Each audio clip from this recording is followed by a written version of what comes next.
नमस्कार, सूबा बोलेगा में आपका स्वागत है। मैं हूं वारिश अजहर आपके साथ और आज बात करेंगे पंचायत चुनाव का शंखनाद।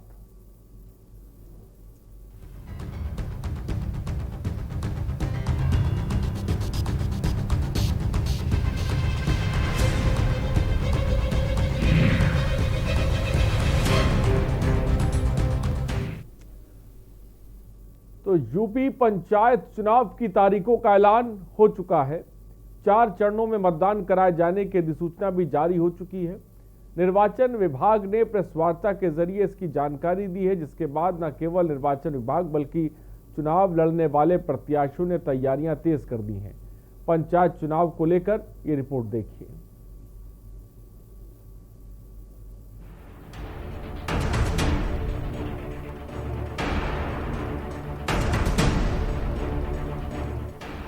यूपी में पंचायत चुनाव की तारीखों का ऐलान हो गया है। इस बार 4 चरणों में मतदान होंगे। 15 अप्रैल से वोटिंग शुरू होगी। इसके बाद 19, 26 और 29 अप्रैल को मतदान होगा, जबकि 2 मई को नतीजे आएंगे। चुनाव आयोग के सीईओ मनोज कुमार ने प्रेस कॉन्फ्रेंस कर यूपी पंचायत चुनाव की अधिसूचना जारी की। पंचायती राज विभाग ने सीटवार आरक्षण का काम पूरा कर लिया है। इसकी लिस्ट भी जारी कर दी गई है। विभाग की वेबसाइट पर जाकर इसके बारे में लाइव देखा जा सकता है। पहले चरण के मतदान में 18 जिलों को शामिल किया गया है, जबकि दूसरे चरण के मतदान में 20 जिले रखे गए हैं। इसी तरह तीसरे चरण के मतदान में 20 जिलों को रखा गया है, जबकि चौथे चरण के मतदान में 17 जिले शामिल किए गए हैं। चुनाव तारीखों का ऐलान होते ही यूपी में आदर्श आचार संहिता लागू हो गई है। उधर आज सुप्रीम कोर्ट में भी पंचायत चुनाव को लेकर सुनवाई होनी थी, जिसको लेकर सुप्रीम कोर्ट ने याचिका को खारिज करते हुए हाई कोर्ट जाने को कहा है। सुप्रीम कोर्ट में सुनवाई से पहले ही आचार संहिता लागू कर दी गई थी। यूपी पंचायत चुनाव के पहले चरण के लिए उम्मीदवारों का नामांकन 3 और 4 अप्रैल को होगा। दूसरे चरण का नामांकन 7 और 8 अप्रैल को होगा। तीसरे चरण का नामांकन 13 और 15 अप्रैल को, जबकि चौथे और आखिरी चरण का नामांकन 17 और 18 अप्रैल को होगा। पंचायत चुनाव को लेकर जारी ऊहापोह की स्थिति पर आखिरकार विराम लग गया और मतदान की तारीखों का ऐलान हो गया।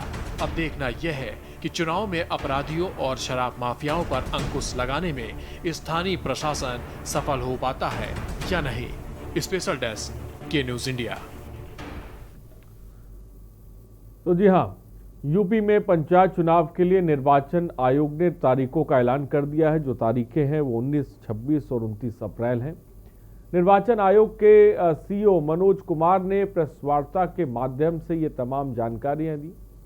आपको हम ग्राफिक्स के जरिए भी दिखाएंगे 21 जिले में और किस दिन मतदान होना है। 4 चरणों में मतदान होने हैं। पहले चरण में आपको बता दें गाजियाबाद है, सहारनपुर है, रामपुर है, बरेली है, हाथरस है, आगरा है, कानपुर है, झांसी है, महोबा है, प्रयागराज है, रायबरेली, हरदोई, अयोध्या, श्रावस्ती, संत कबीर नगर, गोरखपुर, जौनपुर, भदोई में ये पहले चरण में इन तमाम जगहों पर मतदान होने हैं। दूसरे चरण का अगर हम जिक्र करें तो मुजफ्फरनगर उसमें आएगा, बागपत आएगा, गौतम बुद्ध नगर, बिजनौर, अमरोहा, बदायूं, एटा, मैनपुरी, कन्नौज, इटावा, ललितपुर, चित्रकूट, प्रतापगढ़, लखनऊ, लखीमपुर खीरी, सुल्तानपुर, गोंडा, महाराजपुर, वाराणसी और आजमगढ़ में मतदान होने हैं। ये दूसरे चरण की हम बात कर रहे हैं। वहीं तीसरे चरण में जो नाम है उनमें शामली है, मेरठ है, मुरादाबाद है, पीलीभीत है, कासगंज है, फिरोजाबाद है, औरैया है, कानपुर देहात है, जालौन है, हमीरपुर है, बाराबंकी है, बलरामपुर है, सिद्धार्थनगर है, देवरिया है, चंदौली है, मिर्जापुर है और बलिया में मतदान होने। इसी तरह से चौथा चरण है। चौथा चरण में भी कई ऐसे नाम हैं जैसे शाहजहांपुर, अलीगढ़, मथुरा, फर्रुखाबाद, बांदा, कौशाम्बी, सीतापुर, अंबेडकर नगर, बहराइच, बस्ती, कुशीनगर, गाजीपुर, सोनभद्र और ये मऊ जिले है, जिसमें चौथे चरण में यहाँ पर जिसे कह सकते हैं वोटिंग होगी, मतदान होगा। पंचायत चुनाव की तारीखों का ऐलान कर दिया गया था। जिस तरह का पशुपेश चल रहा था, कुछ दिन पहले हम तमाम चीज़ें देख रहे थे मतदान को लेकर। फिलहाल इसको लेकर प्रेस कॉन्फ्रेंस करके तारीखों का साफ तौर पर ऐलान कर दिया गया है। पंचायत चुनाव की तारीखें आपके सामने 4 चरणों में मतदान होने हैं। 4 चरणों में किन किन जिलों में होंगे वो भी मैंने आपको थोड़ी देर पहले अभी बताया। और साथ ही साथ अब ये देखना है कि मतदान की तारीखों का तो ऐलान हो चुका है। अब बड़ी बात यह है कि अपराधियों और शराब माफियाओं पर अंकुश लगाने के लिए स्थानीय प्रशासन कितना सख्त नज़र आता है, क्योंकि पंचायत चुनाव में लगातार इस तरह की खबरें भी हमारे पास आ रही हैं। कई जगहों पर गोलियां भी चली हैं, कई लोग मारे भी गए हैं, कई लोग घायल हुए हैं। तो ये सब शुरू हो चुका है और इन सब के बीच जिस तरह से अपराध बढ़ रहा है, शराब तस्करी जिस तरह से बढ़ रही है, शराब माफिया जिस तरह से बढ़ रहे हैं, उन पर अंकुश कैसे लगाया जाएगा ये भी अपने आप में बड़ा सवाल है। 2 मई को चुनाव के नतीजे आने वाले हैं और कहा यह जाता है कि पंचायत चुनाव में भी कह सकते हैं कि कुछ हद तक एक तस्वीर साफ होती है। आने वाले बड़े चुनाव को लेकर अगर हम देखें तो एक मिजाज कह सकते हैं कि समझा जा सकता है पंचायत चुनाव में। मैं मानता हूं कि मुद्दे अलग होते हैं ज़मीनी स्तर पर और बड़े चुनाव में मुद्दे जो हैं वो अलग होते हैं, लेकिन इन सब के बीच ये एक पंचायत चुनाव को लेकर एक लिटमस टेस्ट भी कहा जा रहा है। तो फिलहाल देखना दिलचस्प होने वाला है कि बाजी कौन मारेगा, ये तो फिलहाल वक्त ही बताएगा। लेकिन जिसे कह सकते हैं कि तैयारियां अपने शबाब पर हैं और जो नई लिस्ट है वो भी जारी कर दी है। आप विभाग की वेबसाइट पे जाकर इसके बारे में लाइव जो है देखा भी जा सकता है। अगर आप पंचायत चुनाव को लेकर जो सीटवार आरक्षण जो हुआ है उसकी जो लिस्ट है वो वेबसाइट पर डाल दी गई है। आप उस वेबसाइट पे जाइए और इसको आप साफ तौर पे देख भी सकते हैं। पहले चरण के मतदान में 18 ज़िलों में जिसे कह सकते हैं कि शामिल है जहां पर वोटिंग होनी है। दूसरे चरण में हम 20 ज़िलों पे वोटिंग होगी और इसी तरह से तीसरे चरण में 20 ज़िले होंगे और चौथे चरण में भी 17 ज़िले होंगे। तो इन जगहों पर मतदान होना है। हमारे साथ डॉक्टर CP सिंह राजनीतिक विश्लेषक है, इस वक्त हमारे साथ जुड़ गए हैं। अरुण अवस्थी हमारे विशेष संवाददाता भी इस वक्त हमारे साथ अधिक जानकारी के साथ जुड़ गए हैं। सबसे पहले सीधे अरुण के पास चलते हैं। अरुण, पंचायत चुनाव को लेकर जो तस्वीर है वो बिल्कुल साफ हो चुकी है पूरी तरह से, तारीखों का ऐलान हो चुका है। 4 चरणों में किन किन ज़िलों में मतदान होंगे उनके बारे में भी मैंने थोड़ी देर पहले बताया। लेकिन एक सवाल जो सबसे ज़्यादा अहम है, इस बार के पंचायत चुनाव में क्या कुछ खास रहने वाला है, अरुण हम आपसे समझना चाहेंगे। पंचायत चुनाव को लेकर जैसा अभी तक असमंजस की स्थिति बनी हुई थी, पहले हाई कोर्ट फिर सुप्रीम कोर्ट। अरुण, आपकी आवाज़ हम तक साफ नहीं आ पा रही। मैं चाहूँगा कि एक बार आवाज़ को दुरुस्त किया जाए अरुण की, ताकि उनकी आवाज़ हम तक पहुँच पाए। डॉक्टर CP सिंह के पास चलते हैं, राजनीतिक विश्लेषक है, इस वक्त हमारे साथ है। CP सिंह साहब, आपका बहुत बहुत स्वागत है। जो स्थिति क्लियर हो गई है, तारीखें सामने है मतदान की, सबसे पहले इन पंचायत चुनाव को किस तरह से देखते हैं आप? पंचायत चुनाव एक राजनीतिक ग्राम लेवल पर उत्सव भी कह सकते हैं, मेला भी कह सकते हैं और चुनाव भी कह सकते हैं। इस चुनाव में ग्राम लेवल पर या हर लेवल पर निधियों के आ जाने से आज के 40 साल पहले स्थितियां दूसरी थीं। अब जो है इन पंचायतों में भी भारी भरकम खर्च जो है प्रत्याशी करते हैं और वो भारी भरकम खर्च जब भी निधियां आती हैं, स्वाभाविक है एक इन्वेस्टमेंट हो गया है और इन्वेस्टमेंट करते हैं, उसके बाद जो है ब्याज सहित और कई गुना जो है उसी से जीतने वाले प्रत्याशी वसूलने का प्रयास करते हैं। हमारी अपनी राय है।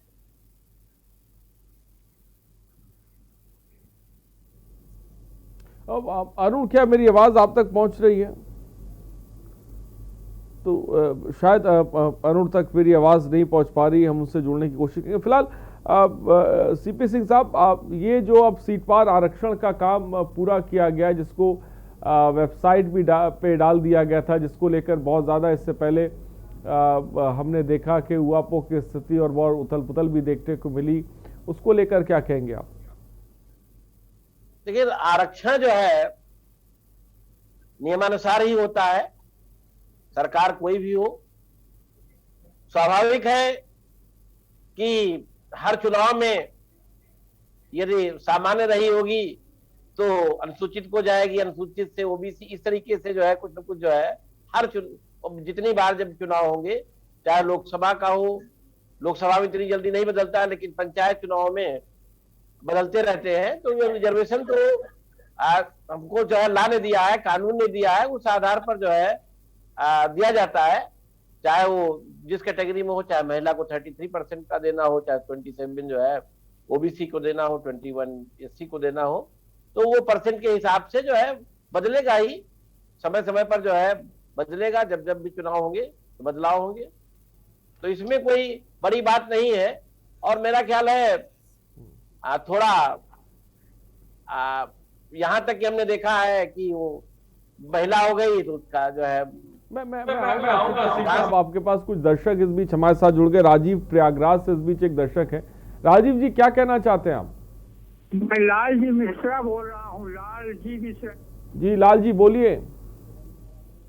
ऐसा है कि मैं गांव प्रयागराज के बिजौरा गांव से बोल रहा हूँ। तहसील मेजा थाना है, पोस्ट किस्सा है। तो ये मैं कह रहा हूँ, ये बहुत संवेदनशील है। यहाँ जो गरीब लोग हैं, कमजोर लोग हैं, उनको दबा करके वोटिंग कराई जा सकती है। इसके बाद में थोड़ा पुख्ता इंतजाम किया जाए, मैं ऐसा चाहता हूँ। ठीक है, बहुत बहुत शुक्रिया राजीव, हमसे जुड़ने के लिए, अपनी बात को रखने के लिए। राजीव जी का कहना है कि जो गरीब लोग हैं उनसे दबाव बनाकर ज़बरदस्ती वोटिंग कराई जा सकती है, तो प्रशासन को इंतज़ाम कड़े करने की ज़रूरत है, जिसके बारे में हम बार बार कह भी रहे हैं। फिलहाल सीपी सिंह साहब अपनी बात को पूरा करें। तो ये चुनाव हो रहे हैं, बड़ी हलचल मच गई है, सालों से लोग तैयारी कर रहे थे। तो गांव में जो है इस समय जो है एक हिसाब से मेला टाइप में कहिए, या एक हिसाब से लोगों के दल बन गए, समूह बन गए हैं, और अपनी चुनाव के लिए हर प्रत्याशी जीतने का प्रयास कर रहा है, प्रयास के लिए अपनी लॉबिंग कर रहा है। और ये तो स्वाभाविक है कि जब निधियां जो है उसमें मिल जाती हैं, निधियों का एक चाहे वो विधायक लेवल पर हो, चाहे एमपी लेवल पर हो, इस तभी से जो है ये चुनाव काफी महंगे हो गए हैं। और महंगे चुनाव होने का ये है कि एक प्रकार से हमारी अपनी ओपिनियन है कि करप्शन को जन्म देती है। ईमानदार, पैसे न खर्च करने वाले चुनाव में ऐसे लोग। सीपी सिंह साहब, रोकना चाहूंगा, सीधे ढाका इस वक्त लेके चलते हैं जहां पर प्रधानमंत्री नरेंद्र मोदी संबोधित कर रहे हैं। समर्थन प्राप्त था तत्कालीन प्रधानमंत्री श्रीमती इंदिरा गांधी जी के प्रयास और उनकी महत्वपूर्ण भूमिका सर्वविदित है। उसी दौर में 6 दिसंबर 1971 को अटल बिहारी वाजपेयी जी ने कहा था, हम न केवल मुक्ति संग्राम में अपने जीवन की आहुति देने वालों के साथ लड़ रहे हैं, लेकिन हम इतिहास को एक नई दिशा देने का भी प्रयत्न कर रहे हैं। आज बांग्लादेश में अपनी आजादी के लिए लड़ने वालों और भारतीय जवानों का रक्त साथ साथ बह रहा है। यह रक्त ऐसे संबंधों का निर्माण करेगा जो किसी भी दबाव से टूटेंगे नहीं, जो किसी भी कूटनीति का शिकार नहीं बनेंगे। हमारे पूर्व राष्ट्रपति प्रणब मुखर्जी ने, प्रणबदा ने कहा था, बंगबंधु को उन्होंने एक टायरलेस स्टेटसमैन कहा था। उन्होंने कहा था कि शेख मुजीबुर रहमान का जीवन धैर्य, प्रतिबद्धता और आत्मसंयम का प्रतीक है। बंधुगण, ये एक सुखद संयोग है कि बांग्लादेश के आजादी के 50 वर्ष और भारत की आजादी के 75 वर्ष का पड़ाव एक साथ ही आया है। हम दोनों ही देशों के लिए 21वीं सदी में अगले 25 वर्षों की यात्रा बहुत ही महत्वपूर्ण है। हमारी विरासत भी साझी है, हमारा विकास भी साझा है, हमारे लक्ष्य भी साझे हैं, हमारी चुनौतियां भी साझी है। हमें याद रखना है कि व्यापार और उद्योग में जहां हमारे लिए एक जैसी संभावनाएं हैं, तो आतंकवाद जैसे समान खतरे भी हैं। जो सोच और शक्तियां इस प्रकार की अमानवीय घटनाओं को अंजाम देती हैं, वो अब भी सक्रिय है। हमें उनसे सावधान भी रहना चाहिए और उनसे मुकाबला करने के लिए संगठित भी रहना होगा। हम दोनों ही देशों के पास लोकतंत्र की ताकत है, आगे बढ़ने का स्पष्ट विजन है। भारत और बांग्लादेश एक साथ मिलकर आगे बढ़े, इस पूरे क्षेत्र के विकास के लिए उतना ही जरूरी है। और इसलिए आज भारत और बांग्लादेश दोनों ही देशों की सरकारें इस संवेदनशीलता को समझकर इस दिशा में सार्थक प्रयास कर रही है। हमने दिखा दिया है कि आपसी विश्वास और सहयोग से हर एक समाधान हो सकता है। हमारा लैंड बाउंड्री एग्रीमेंट भी इसी का गवाह है। कोरोना के इस कालखंड में भी दोनों देशों के बीच बेहतरीन तालमेल रहा है। हमने सार्क कोविड फंड की स्थापना में सहयोग किया, अपने ह्यूमन रिसोर्स की ट्रेनिंग में सहयोग किया। भारत को इस बात की बहुत खुशी है कि made in India vaccine Bangladesh के हमारे बहनों और भाइयों के काम आ रही है। मुझे याद है वो तस्वीरें जब इस साल 26 जनवरी को भारत के गणतंत्र दिवस पर बांग्लादेश आर्म फोर्सेस के ट्राई सर्विस कंटिजेंट ने शोनो एक्टिर मुजिबोर थे के इस धुन पर दिल्ली में परेड की थी। भारत और बांग्लादेश का भविष्य सद्भाव भरे, आपसी विश्वास भरे ऐसे ही अनगिनत पलों का इंतजार कर रहा है। साथियों, भारत बांग्लादेश के संबंधों को मजबूत करने के लिए दोनों ही देशों के यूथ में बेहतर कनेक्ट की भी उतना ही आवश्यक है। भारत बांग्लादेश संबंधों के 50 वर्ष के अवसर पर मैं बांग्लादेश के 50 एंटरप्रेन्योर्स को भारत आमंत्रित करना चाहूंगा। ये भारत आए, हमारे स्टार्टअप और इनोवेशन इकोसिस्टम से जुड़े वेंचर कैपिटलिस्ट से मुलाकात करें। हम भी उनसे सीखेंगे, उन्हें भी सीखने का अवसर मिलेगा। मैं इसके साथ साथ बांग्लादेश के युवाओं के लिए सुवर्णो जयंती स्कॉलरशिप की घोषणा भी कर रहा हूं। साथियों, बंधु तो प्रधानमंत्री नरेंद्र मोदी को आप सुन रहे थे। भारत और बांग्लादेश के रिश्तों के बारे में वो साफ तौर पर जिक्र कर रहे थे। फिलहाल हम अपने कार्यक्रम की तरफ आगे बढ़ेंगे। हम बात पंचायत चुनाव को लेकर कर रहे हैं, क्योंकि तारीखों का ऐलान हो चुका है। तैयारियां जिसे कह रहे हैं, अब तमाम जो प्रत्याशी हैं वो जोरदार तरीके से कर रहे हैं। पहले चरण में 18 जिलों में शामिल है, दूसरे चरण में 20 हैं, तीसरे चरण में 20 जिले और चौथे चरण में 17 जिलों में मतदान जो है वो होने हैं। हमारे साथ डीपी सीपी सिंह साहब जुड़े हुए। सीपी सिंह साहब, आप अपनी बात को पूरा करें।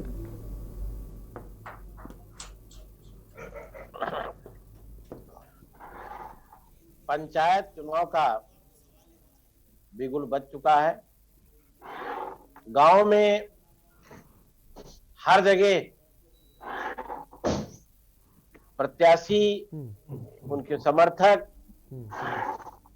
बड़ी जोर शोर से तैयारियों पर जुटे हुए हैं। चुनाव किस तरीके से जीता जाए, हर प्रत्याशी इसमें लगा हुआ है। चुनाव, मेरा मानना है कि जनता को ऐसे प्रत्याशी को, ईमानदार प्रत्याशी को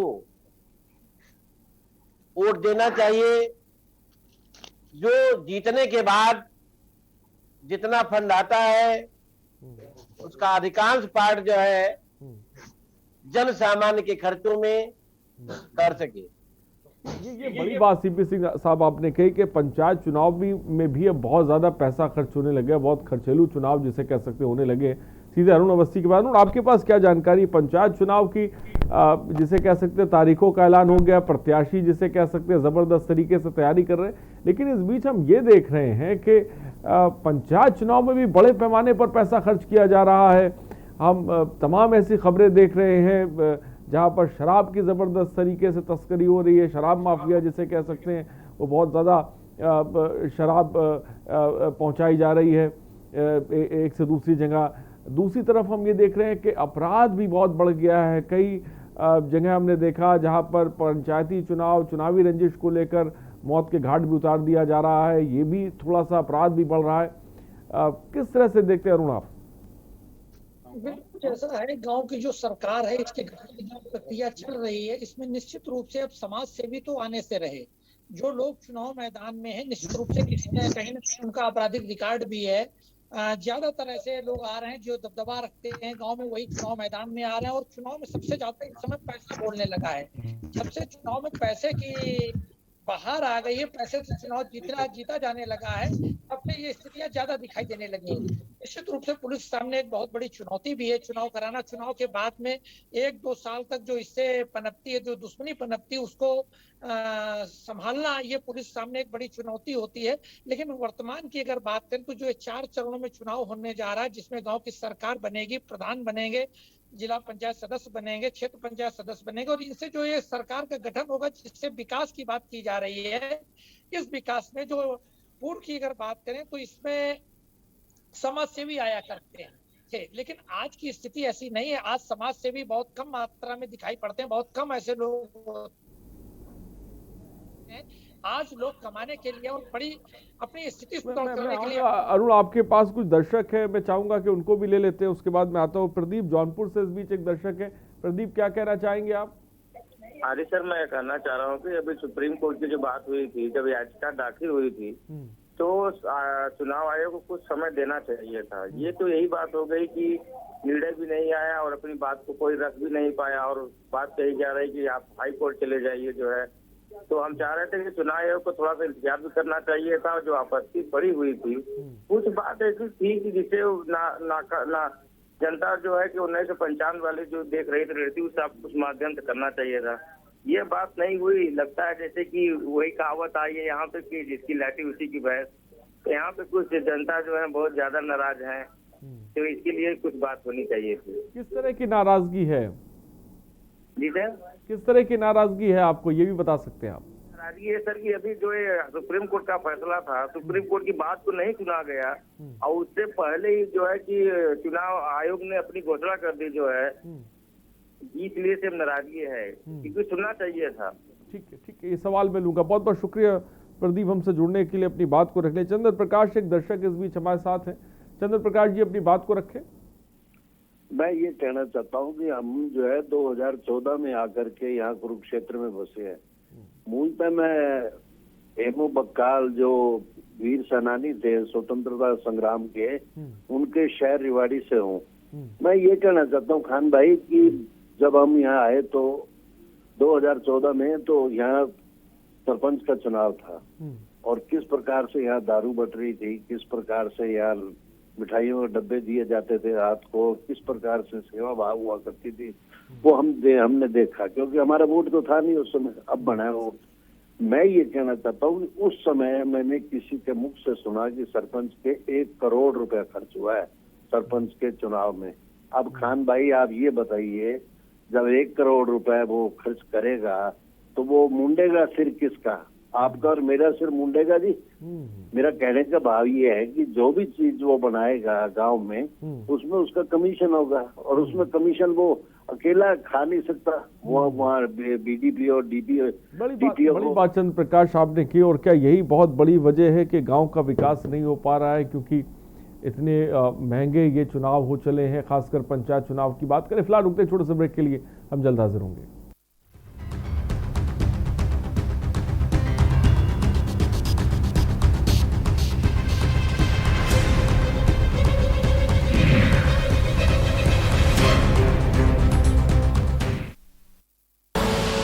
आप देख रहे हैं के न्यूज, खबरों का सारथी। उत्तर प्रदेश में योगी सरकार अपने दावे और वादे पर खरी उतरी है। अपने दमदार काम से प्रदेश में विकास की गति देते हुए यूपी को संवार रही है। यूपी में जो 70 सालों से नहीं हुआ, उसे योगी सरकार ने 4 सालों में कर दिखाया है। राजकीय विद्यालयों में आधुनिक तकनीक के माध्यम से शिक्षा, प्रतियोगी छात्रों को कोचिंग की सुविधा के लिए मुख्यमंत्री अभ्युदय योजना। बीते 70 सालों में सबसे अधिक विकास योगी सरकार में हुआ है। आगामी 50 सालों के लिए हेल्थ इंफ्रास्ट्रक्चर का आधार तैयार किया। 15 लाख से अधिक लोगों का कोरोना वैक्सीनेशन। आयुष्मान योजना में 1.18 करोड़ परिवारों को 5 लाख का कवर दिया। 40 लाख से अधिक प्रधानमंत्री आवास की स्वीकृति और निर्माण। 4 सालों में 4 लाख से ज्यादा युवाओं को सरकारी नौकरी। गन्ना किसानों को 1.25 लाख करोड़ का रिकॉर्ड भुगतान। 341 किलोमीटर लंबे पूर्वांचल एक्सप्रेसवे का तेजी से निर्माण। 2 करोड़ 61 लाख शौचालयों का निर्माण कराया। योगी सरकार ने विकास की दृढ़ इच्छा शक्ति से अपने काम के दम पर यूपी की तस्वीर बदल कर रख दी है। काम दमदार, योगी सरकार। खुदी को आजमाया है तो ये अंदाज आया है, खुदी को आजमाया है तो ये अंदाज आया है। तुम में भी मैं हूं, शुद्ध प्लस पान मसाला। आप देख रहे हैं के न्यूज, खबरों का सारथी।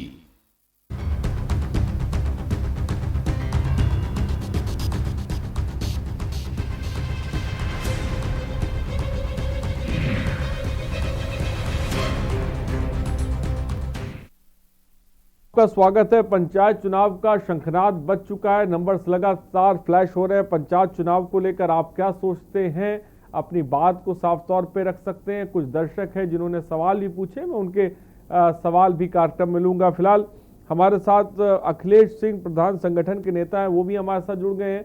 अखिलेश सिंह जी, आपका भी बहुत बहुत स्वागत है। और प्रोफेसर ब्रजेश मिश्रा, राजनीतिक विश्लेषक हैं, वो भी हमारे साथ जुड़ गए हैं। प्रोफेसर साहब, आपका भी बहुत बहुत स्वागत है। अरुण, अपनी बात को जल्दी से पूरा करें, फिर मैं आगे बढ़ता हूं। जी जी, धन्यवाद। अरुण, अपनी बात को पूरा करें। ये बिल्कुल जो चीज थी, आज जो सबसे बड़ी समस्या है, प्रशासन के सामने भी ये कहीं ना कहीं समस्या दिखाई पड़ रही है कि जो ये अपराधीकरण हुआ है चुनाव का, चुनाव में जो पैसा बोलने लगा है, उसके बाद से गांव में जो विकास के लिए, जिसके लिए सरकार गठन, जिसके लिए गांव की सरकार बन रही है, वो एक तरीके से सपना बनता जा रहा है आम जनता के लिए। जनता भी कहीं ना कहीं तात्कालिक लाभ को लेकर के उन्हीं लोगों के फेवर में दिखाई पड़ने लगी है जो चुनाव को प्रभावित कर रहे हैं, जिनके जो पैसे के बल पे चुनाव लड़ते हैं। जनता भी तात्कालिक अपने लाभ को लेकर के उनके साथ खड़ी हो जाती है, जो भविष्य के लिए एक गलत संदेश है, और निश्चित रूप से इसका नुकसान भी उन्हीं लोगों को उठाना पड़ता है। लेकिन तात्कालिक स्थितियां देखते हुए वो लोग जो अपराधीकरण की तरफ आम जनता चली जाती है, आम जनता जो इनको। हाँ अरुण, आपकी आवाज आ रही है?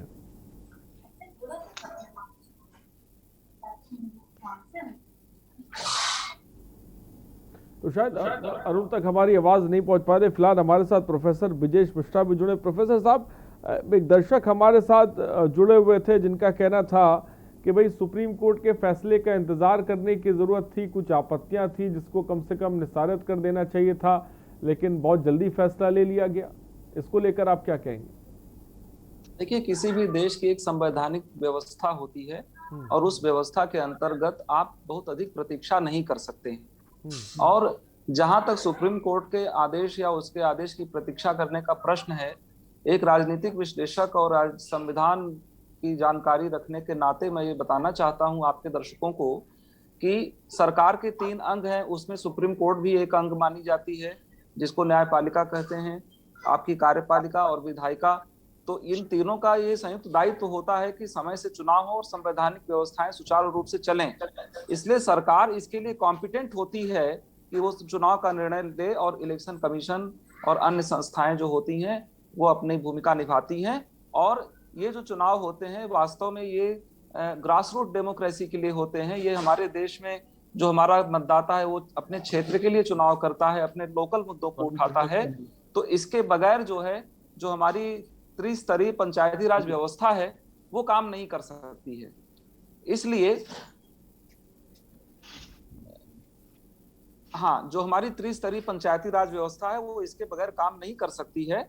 इसलिए पंचायत चुनाव संवैधानिक आवश्यकता है और समय से उसका निस्तारित हो जाना बहुत जरूरी है।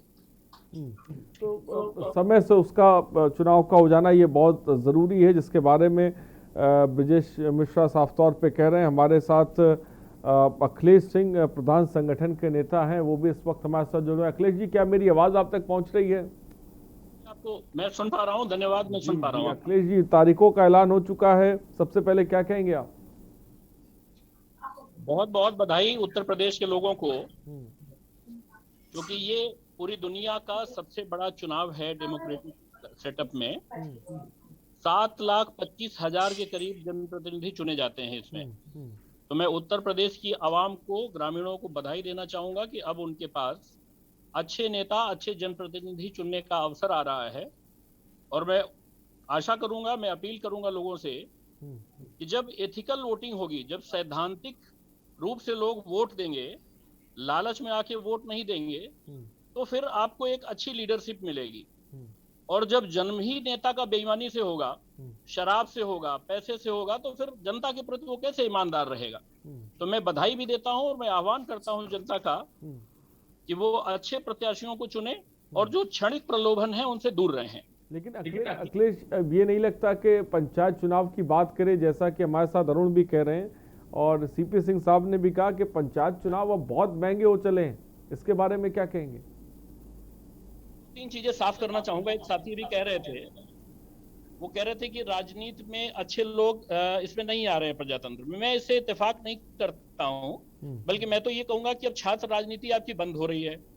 मोदी और योगी जैसे नेता आ रहे हैं जो पैराशूट पॉलिटिक्स से नहीं आए, खानदानी नेता नहीं है, और छात्र राजनीति खत्म हो रही है। तो अब जो अच्छी लीडरशिप है, जो पढ़े लिखे लोग हैं, वो या तो पंचायती राज के थ्रू आ रहे हैं और या फिर लोकल बॉडीज के थ्रू आ रहे हैं। तो एक जो अच्छे नेताओं का अभाव होता था लीडरशिप में, गांव के परिवेश में, ग्रामीण क्षेत्र में जो अच्छे नेताओं की कमी होती थी, वो पूरी हो रही है। और मैं उदाहरण दूंगा आपको, 2015 में जो इलेक्शन हुए हैं उसमें 18 प्रधान साथी हमारे ऐसे हैं जो PhD हैं। और मैं एक उदाहरण देता हूं आपको, लखनऊ का एक गांव है लतीफपुर, जहां एक MCA महिला प्रधान हुई, श्वेता सिंह। और उन्होंने, अखिलेश जी, मैं यहाँ पे रुकना चाहता हूँ। आपने अच्छे लोगों की बात करी, हमने देखा है, आप जेपी आंदोलन से जिक्र करें, तमाम बड़े बड़े अच्छे नेता जो है जमीन से निकल के आए और बहुत ईमानदार छवि लेकर आए, लेकिन आगे जाते जाते उनकी छवि अपने आप बिगड़ने लग जाती है, कितनों पे आरोप लग जाते हैं, कितने जेल में चले जाते हैं। जमीन तो सब अच्छे और ईमानदार छवि लेके निकलते हैं, लेकिन आगे जाके क्या हो जाता है? दरअसल वो जो लीडर है वो भी समाज का एक हिस्सा है। और ये इत्तेफाक है कि मैं समाजशास्त्र से जुड़ा हूँ, समाजशास्त्र का विद्यार्थी रहा हूँ। मैंने शोध किया और जाना कि कैसे डेमोक्रेसी में, डेवलपमेंट सेटअप में पॉलिसीज का क्या रोल है। तो मैं भ्रष्टाचार की जो बात आप कर रहे हैं वो इसी समाज का हिस्सा नेता भी है। जनता जिस समाज का हिस्सा है, नेता भी उसी समाज से आ रहा है। तो ये एक सामाजिक बुराई है और मुझे लगता है कि समाज में जब ऐसे नेताओं का, ऐसे लोगों का बहिष्कार शुरू होगा, से मुक्ति मिलेगी भ्रष्ट नेताओं। ठीक है लाल जी, इस बीच एक दर्शक हमारे साथ है। लाल जी, आप क्या कहना चाहेंगे? जी, शायद लाल जी से हमारा संपर्क टूट गया। फिलहाल सीपी सिंह साहब हमारे साथ जुड़े। सीपी सिंह साहब, पंचायत चुनाव को लेकर कई लोग ऐसा भी कह रहे हैं कि ये एक तरह का लिटमस टेस्ट है, आपको क्या लगता है? हमारी अपनी ओपिनियन ये है कि ये एक प्रकार का ये टेस्ट नहीं है। यहाँ पर जो है कोई ये नहीं है कि वो पार्टी के नाम से ही, स्पेशली जो है ग्राम लेवल पर पार्टी के नाम से ही जो है वोट देंगे, ऐसा कुछ नहीं है। गांव के जो मुद्दे होते हैं सब सेपरेट होते हैं, अलग होते हैं। और जो अभी जैसा कि पूर्व वक्ता कह रहे थे कि अब जो है क्षणिक जो है फायदा जिनसे होता है उनके साथ जनरली वो लोग रहते हैं। इसीलिए जो ऐसा नहीं है कि पढ़े लिखे लोग नहीं आ रहे हैं, पढ़े लिखे लोग भी आ रहे हैं, लेकिन धीरे धीरे होता है कि उनको भी बेईमान नहीं है तो बेईमान, ये व्यवस्था ऐसी है कि बनना पड़ता है। और फिर इन्वेस्टमेंट किया है तो जो इन्वेस्ट किया है वो कैसे वसूलेंगे, तो उनके सामने भी एक समस्या होती है। तो कहने का मतलब यह है कि वैसा कोई टेस्ट ये नहीं है। जिस पार्टी से कोई, ये जरूरी नहीं है कि यदि मैं फला पार्टी का नहीं हूं और मैं अच्छा आदमी हूं या मैं अच्छा खर्चा कर रहा हूं तो चुनाव में स्वाभाविक है या जनता हमसे खुश है तो जिस भी पार्टी की, चाहे जिस पार्टी की निर्दलीय हो चाहे वो इलेक्शन जो है वोट हम ही को देंगे। ये मेयर लेवल पर जरूर जो है थोड़ा शहरों में या मेयर लेवल पर जहाँ वो खड़े होते हैं वहां पर थोड़ा टेस्ट जरूर कर सकते हैं, लेकिन ग्राम लेवल पर प्रधान का चुनाव जो है ये उसका टेस्ट नहीं है कि किस पार्टी, कौन सी पार्टी सत्ता में आएगी, मेरा अपना मानना है। लाल जी, इस बीच एक दर्शक हमारे साथ है। लाल जी, क्या कहना चाहेंगे आप? तो शायद लाल जी से हमारा संपर्क टूट गया। अरुण अवस्थी, अरुण आप क्या कहेंगे? जिस तरह की बात की जा रही है कि भाई पंचायती चुनाव का सबसे निचली सीढ़ी होती है, लेकिन आने वाले जो बड़े चुनाव हैं इसकी तरफ का इशारा भी साफ तौर पे करती है। इसे क्या लिटमस टेस्ट कहा जा सकता है? इससे अंदाजा लगाया जा सकता है आने वाले चुनाव को लेकर? बिल्कुल, जिस तरीके पहली बार राजनीतिक दल इस चुनाव ऐसा कह सकते हैं कि पूरे चुनाव में जो ये 2022 का चुनाव है उससे पहले जो गांव की सरकार बन रही, इसमें निश्चित जो ये बड़े राजनीतिक दल हैं अपने प्रतिनिधियों को पहुंचाना चाहते हैं और पहुंचा करके इन्हीं के माध्यम से जो 2022 की नैया पार करने की तैयारी भी कर रहे हैं। कैसे 2022 पार किया जाएगा, इसके लिए सारे राजनीतिक दल लगभग सब सक्रिय हैं और सारे प्रत्याशी अपने लड़ाने जा रहे हैं।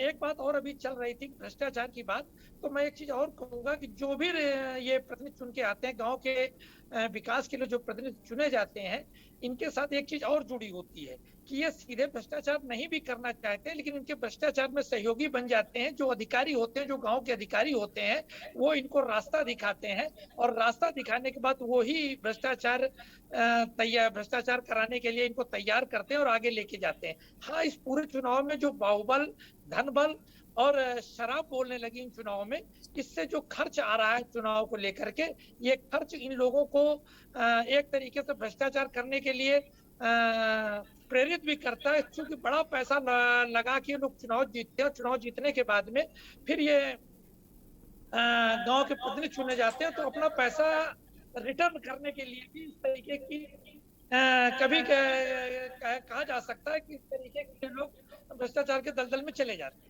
जी, प्रोफेसर ब्रिजेश मिश्रा साहब, क्या कि ईमानदार चेहरों की बात कह रहे हैं जो है अखिलेश सिंह और सीपी सिंह साहब के, ईमानदार चेहरों की, ईमानदार व्यक्तित्व के लोगों की हमें चुनाव में ज़रूरत है, लेकिन हम ज़मीन पे देख रहे हैं, जैसा कि अरुण भी साफ तौर पे बता रहे हैं कि भाई ईमानदार नेता चुन के तो आता है, लेकिन ये सिस्टम इतना भ्रष्ट हो चुका है कि उसे लील लेता है। क्या आपको लगता है ऐसा? अरे जी, निश्चित रूप से एक बड़ा मामला मैं आपको बता रहा हूँ। कोरोना काल में मैं अरुण, आपकी आवाज नहीं आ रही। प्रोफेसर ब्रिजेश मिश्रा, क्या कहेंगे आप? देखिए, ये जो अभी प्रोफेसर सीपी सिंह ने कहा कि हर तरह के लोग चुनाव में कंटेस्ट करते हैं। दूसरी चीज बहुत महत्वपूर्ण है कि हमको ये देखना है कि चूंकि यही मतदाता जो इन चुनावों में हिस्सा लेता है, ग्रास रूट डेमोक्रेसी में यही मतदाता फिर विधानसभा और संसद के लिए भी चुनाव करता है। तो इसमें निश्चित रूप से जो राजनीतिक दल होते हैं वो क्षेत्रीय स्तर पर अपनी उपस्थिति को और मजबूत करने के लिए अपने अपने प्रत्याशियों को चुनाव लड़ाते हैं। ये बात भी सही है कि जो पंचायत चुनाव है उसमें धन बल और जन बल माने बाहुबल का उपयोग देखा जाता रहा है, और ये कोई नया तत्व तो नहीं है भारतीय राजनीति में। हम ग्रामीण क्षेत्र का चुनाव हो, जिला पंचायत का चुनाव हो, नगर निकाय चुनाव हो या फिर संसद या विधानसभा का चुनाव हो, हम हर जगह इस प्रकार की धन बल और बाहुबल देखते हैं। किंतु हम ये मानते हैं कि जो जनता है वो किसी एक ऊंचे नैतिक उद्देश्य के लिए मतदान करती रही है, और यही कारण है कि देश में बहुत बड़े बड़े परिवर्तन संभव हो पाते हैं। तो आप ये मान करके चलिए कि चुनाव को एक सीमा तक धन बल और बाहुबल से प्रभावित कर सकते हैं, पर समग्रता में नहीं कर सकते। इसलिए नहीं कर सकते हैं क्योंकि ये जो चुनाव होते हैं ये जनता के नैतिक उद्देश्य को प्रकट भी करते हैं। तो निश्चित रूप से आप ये मान करके चलिए कि इसमें लोकतंत्र की ही विजय होती है। तो बड़ी बात ब्रजेश मिश्रा ने साफ तौर पे कही। लेकिन अरुण, इस बीच क्योंकि हम जानते हैं कोरोना काल चल रहा है, संक्रमण के मामले बढ़ रहे हैं, वैक्सीनेशन प्रोग्राम चल रहा है, दूसरे राज्यों में लॉकडाउन भी कई जगहों पे लगा है, इस बीच पंचायत चुनाव होना और ये 4 चरणों में मतदान होना, ये कितना मुश्किल होने वाला है? क्या इसको लेकर कोई गाइडलाइन जारी की गई है? गाइडलाइन तो है, जो सामाजिक दूरी है इसको लेकर के निश्चित निर्वाचन आयोग ने भी और जिला प्रशासन ने भी बड़ी लक्षित तैयारी कर रखी है। अब इस बार मतदेय स्थल बढ़ाए जो 2015 की अगर बात,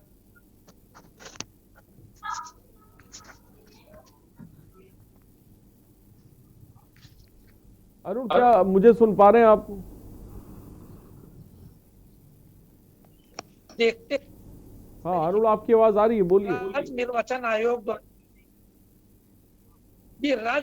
आयोग द्वारा इस तरीके की जो फिजिकली डिस्टेंसिंग का जो पे जोर दिया गया है और इसी के चलते मतदान स्थलों की संख्या बढ़ाई गई है राज्य निर्वाचन आयोग के द्वारा। तो ये कहीं ना कहीं जो मतदान स्थल बढ़ाए गए हैं ये कोरोना को देखते हुए ही ऐसा किया गया है, जिससे कि मतदान केंद्रों पे बड़ी भीड़ न दिखे, एक साथ इकट्ठा हो पावे। चूंकि ऐसा देखा गया है, पिछले कई चुनाव ये बता रहे हैं कि जो पंचायत चुनाव होते हैं इसमें ज्यादा प्रतिशत वोटिंग होती है दूसरे चुनाव को देखते हुए। तो चूंकि इस तरीके की व्यवस्था है, जिला प्रशासन ने इस तरीके की रिपोर्टिंग भी की होगी कि पंचायत चुनाव में ज्यादा परसेंटेज होगा मतदान, और इसी को देखते हुए मतदान स्थल बढ़ाए गए हैं। और इस बार पहली बार ऐसा होने जा रहा है कि एक साथ 4 चुनाव होंगे। पिछले चुनाव की बात करें तो 2-2 करके चुनाव कराए गए थे, इस बार एक साथ 4 चुनाव होना है और 4 चुनाव एक साथ होना है, इसलिए संख्या भी बढ़ेगी, समय भी लगेगा। मतदान स्थल इसीलिए बढ़ाए गए हैं और इसमें फिजिकली डिस्टेंसिंग पे जोर रहेगा। ये जोर जिला प्रशासन के द्वारा भी किया जाएगा और राज्य निर्वाचन आयोग के द्वारा भी किया जाएगा। तो मतदान स्थल साफ तौर पे बढ़ाए गए हैं क्योंकि कोरोना काल चल रहा है। लेकिन अखिलेश सिंह, कई लोगों का ऐसा कहना है कि भाई बहुत सी ऐसी आपत्तियां थी और कोर्ट के फैसले का कम से कम हमें इंतजार करने की जरूरत थी। लोगों का ऐसा कहना है कम से कम वो आपत्तियां कम से कम निस्तारित हो जाती, लेकिन उससे पहले तारीखों का ऐलान कर देना उनका कहना है कि ये गलत है। इसको लेकर क्या कहेंगे अखिलेश सिंह जी? नहीं, जो कार्यक्रम राज्य निर्वाचन आयोग ने राज्य सरकार ने जारी किया था उसके हिसाब से जो आपत्तियां थी उनके निस्तारण का अंतिम दिनांक आज था। आज मीन्स 26 तारीख।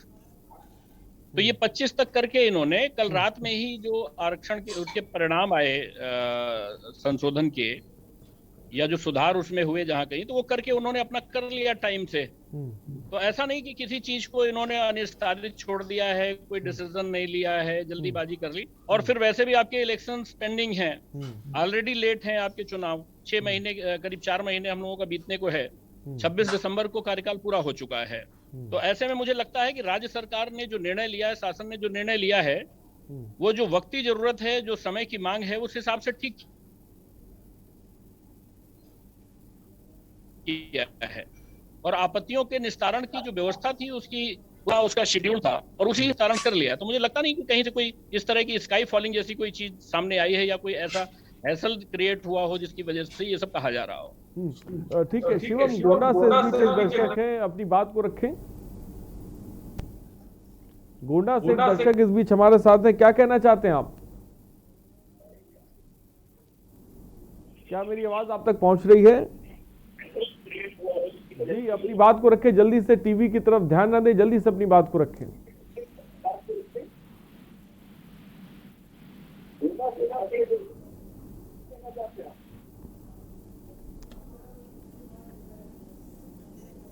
सिकंदर इस बीच एक दर्शक है। सिकंदर, क्या कहना चाहते हैं आप? सर मैं ये कहना चाहता हूँ, जो भाई हमारे शराब पीते हैं और शराब वोटों के लिए वोट अपना बेच देते हैं शराब और पैसे में, तो उनको तो फिर पोलिंग करने का भी हक नहीं है सर। ये तो लोकतंत्र की हत्या जैसा काम है सर। सिकंदर, एक बार फिर से दोहरा दीजिए, आपकी आवाज नहीं आई, फिर से दोहरा दीजिए, क्या कहा आपने? सर मैं ये कहना चाहता हूँ सर, जो मतलब अपने भाई जो शराब पीते हैं मतलब और जो वोट को बेच देते हैं पैसे में, तो ये तो फिर लोकतंत्र की हत्या जैसा काम है। ये तो गलत हो जाता है सर, सिस्टम में ऐसा काम नहीं करना चाहिए। वोट देते हैं तो चाहे पंचायत के हो, चाहे प्रधानमंत्री के हो, चाहे किसी भी चीज की हो, हमारे अच्छे काम के लिए वोट देते हैं और अच्छा ही काम करना चाहिए सर। ठीक है, बहुत बहुत शुक्रिया। बहुत अच्छी बात सिकंदर ने कही कि अपने वोट की, अपने मत की पहचान करने की जरूरत है, उसकी अहमियत जानने की जरूरत है।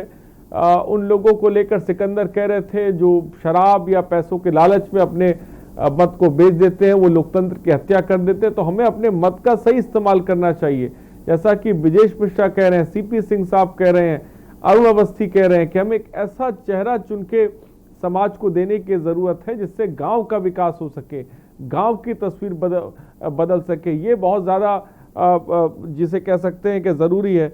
ब्रिजेश मिश्रा, हम लोग चेहरों की बात कर रहे हैं, पंचायत चुनाव भी होते हैं, बड़े बड़े चुनाव होते हैं, लेकिन तब भी हम देखते हैं कि जो गांव की तस्वीर है वो बदलती हुई हमें नज़र नहीं आती है। एक तरफ जैसा कि दर्शक भी बोल रहे हैं, अपने मत को लोग बड़े पैमाने पर बेचते हैं, इस तरह की भी खबरें हैं, लेकिन इसके बावजूद भी जो सब बड़े पैमाने पर चुनाव होने के बावजूद भी हम ये देखते हैं कि तस्वीर नहीं बदल रही है गांव की। इसके पीछे बड़ी वजह आपको क्या नजर आ रही है ब्रिजेश? देखिए, गांव में एक ही समय में कई तरह के कार्यक्रम चलते हैं। कुछ केंद्र सरकार के होते हैं, कुछ राज्य सरकार के होते हैं, कुछ ग्राम पंचायत के होते हैं और कुछ जिला पंचायत के होते हैं।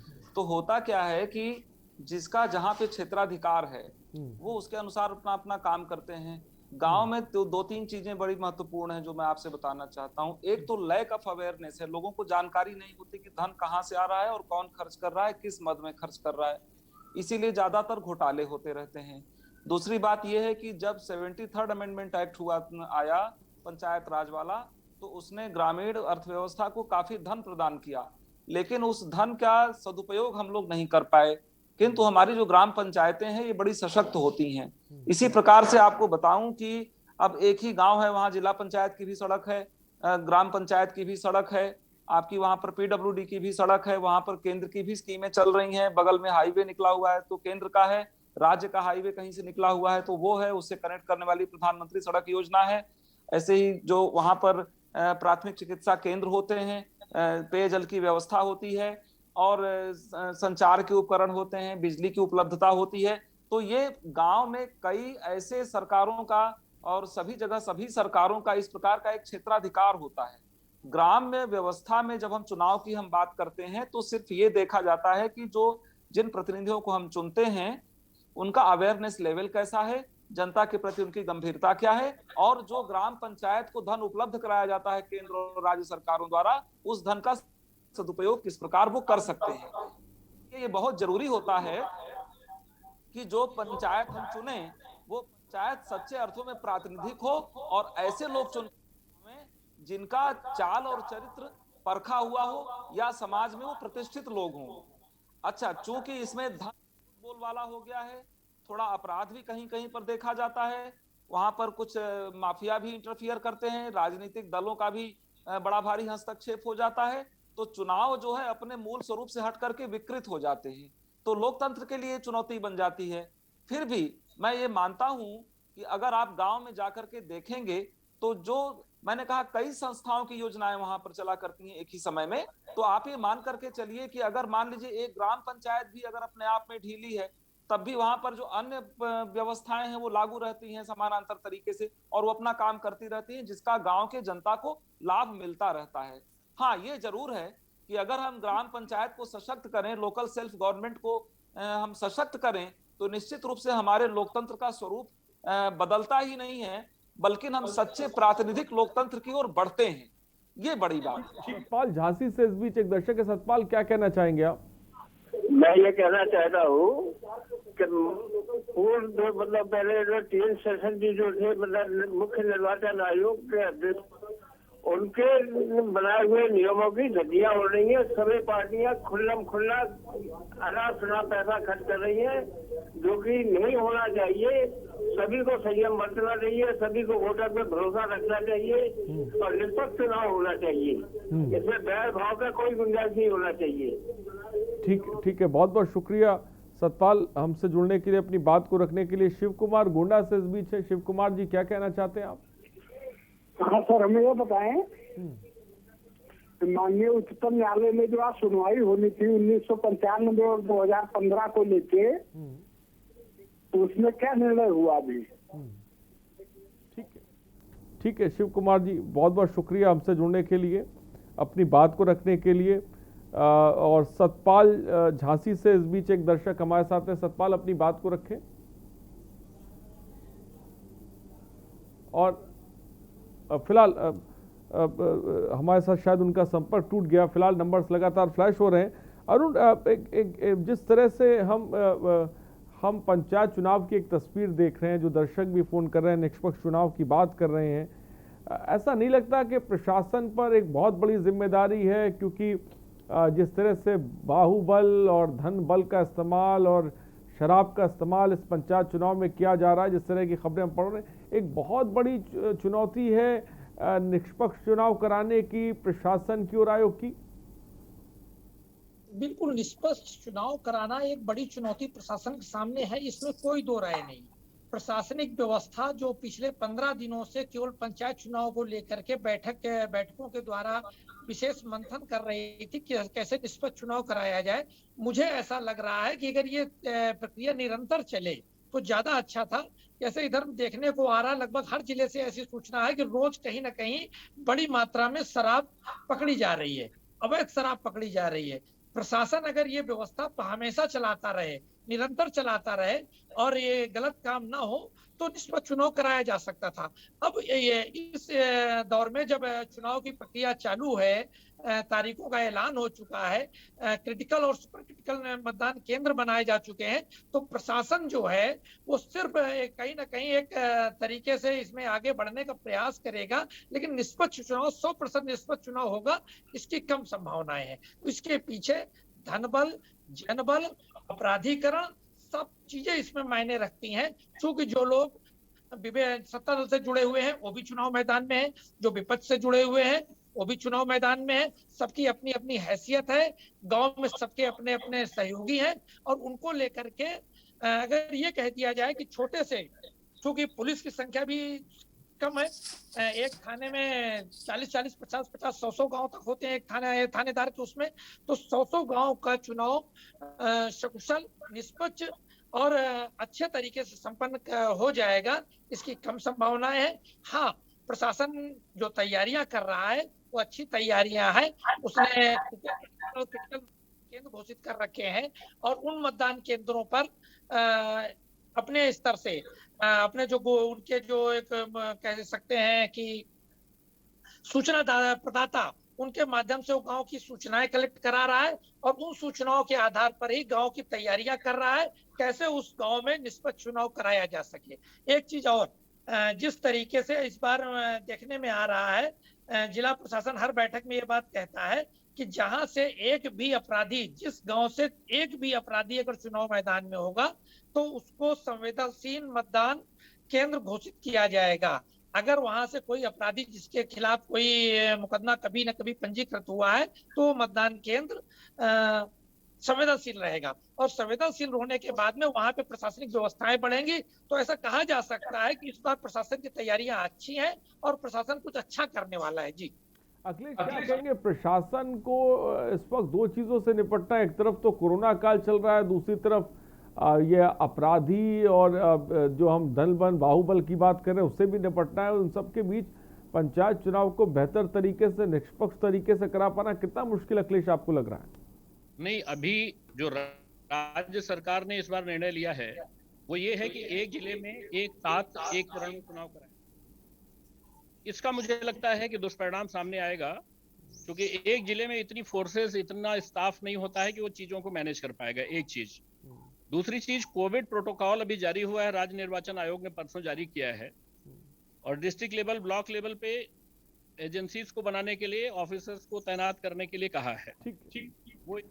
ठीक है अखिलेश, वक्त की थोड़ी सी कमी है फिलहाल। बहुत बहुत शुक्रिया अरुण हमारे साथ जुड़ने के लिए। अखिलेश आपका बहुत बहुत शुक्रिया, प्रोफेसर ब्रिजेश आपका बहुत बहुत शुक्रिया, डॉक्टर सीपी साहब आपका बहुत बहुत शुक्रिया हमसे जुड़ने के लिए, अपनी बात को रखने के लिए। तो पंचायत चुनाव की तारीखों का ऐलान हो चुका है, 4 चरणों में ये चुनाव होंगे। फिलहाल प्रशासन के ऊपर बहुत अहम जिम्मेदारी है, क्योंकि कोरोना काल भी चल रहा है और खासकर क्राइम और अपराध से भी साफ तौर पर निपटने की जरूरत है। फिलहाल पंचायत चुनाव को लेकर हमारा यही कहना है कि अपने मत का इस्तेमाल करिए, अपने मत की अहमियत को समझिए। फिलहाल सुबह बोलेगा मैं इतना ही, बने रहिए हमारे साथ। नमस्कार।